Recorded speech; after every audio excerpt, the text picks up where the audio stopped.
Magandang araw sa inyo mga bay, welcome back ulit sa ating channel at update lang tayo sa nangyaring laban ng Gilas Pilipinas kontra sa China kagabi mga bay, no, sa 19th Asian Games. Dahil nga usap-usapan niya ngayon itong pagkatalo ng China, okay, kontra sa Gilas Pilipinas dahil dalawang sunod na pagkatalo yung nalasap ng China mga bay mula sa kamay ng ating Gilas Pilipinas. Maraming nagsasabi na tinalo natin yung China kung saan nanlalaro yung best players nila, or kumbaga yung best team ng China, tinalo natin sila sa World Cup.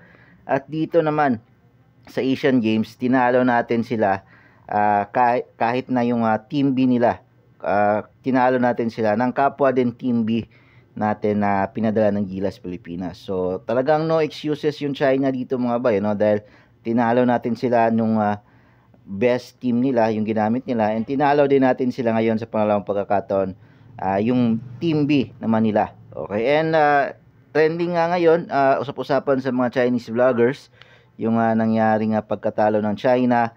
Maraming bumabatikos kay Yao Ming at saka sa coach ng national team ng China mga bay, no, kung bakit paano nila hindi na alagaan yung 22-point lead nila. Okay, kung bakit paano nawala nang bigla nabura yung lamang nila at natalo pa sila sa Gilas Pilipinas.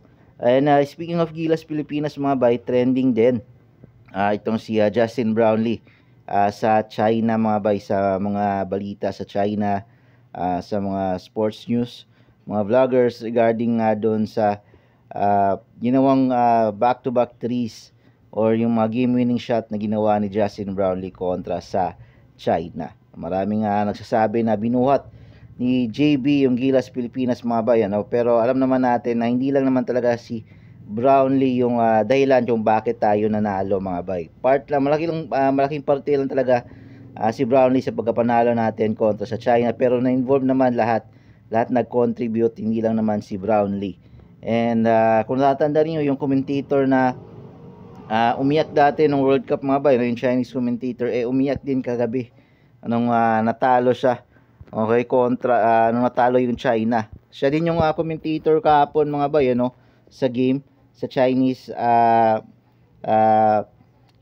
commentator, dalawa sila.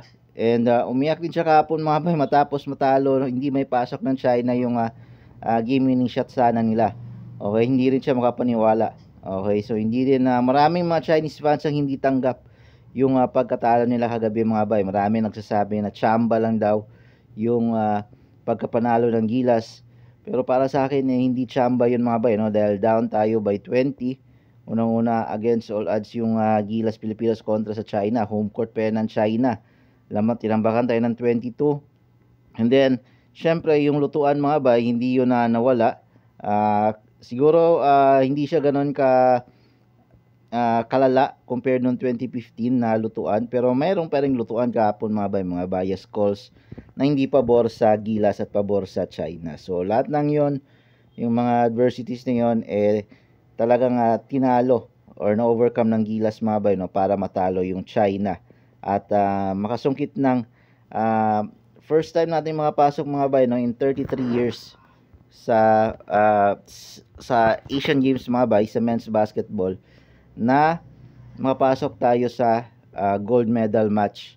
Okay, ang tagal mga bay na mapasok tayo sa gold medal match. So at least secure na tayo ng silver mga bay, no? Matalo bukas sa Jordan, secure tayo ng silver, pero mas maganda na manalo tayo ng gold. So I think kaya na nilang talunin, makakapag-adjust na sila bukas sa Jordan. And sure ko, tingin ko matalo na nila yung Jordan bukas. I think na pag-aralan na nila, paghahandaan nila yan, may pahinga sila ngayon, makakapag-recover sila. Grabe din yung nagawa ng Gilas, 3 straight games din yung nilaro nila mga bayan, no? So may isang araw silang pahinga ngayon para bukas pagandaan yung Jordan sa gold medal match. So yun lang mga bay, maraming salamat sa panonood.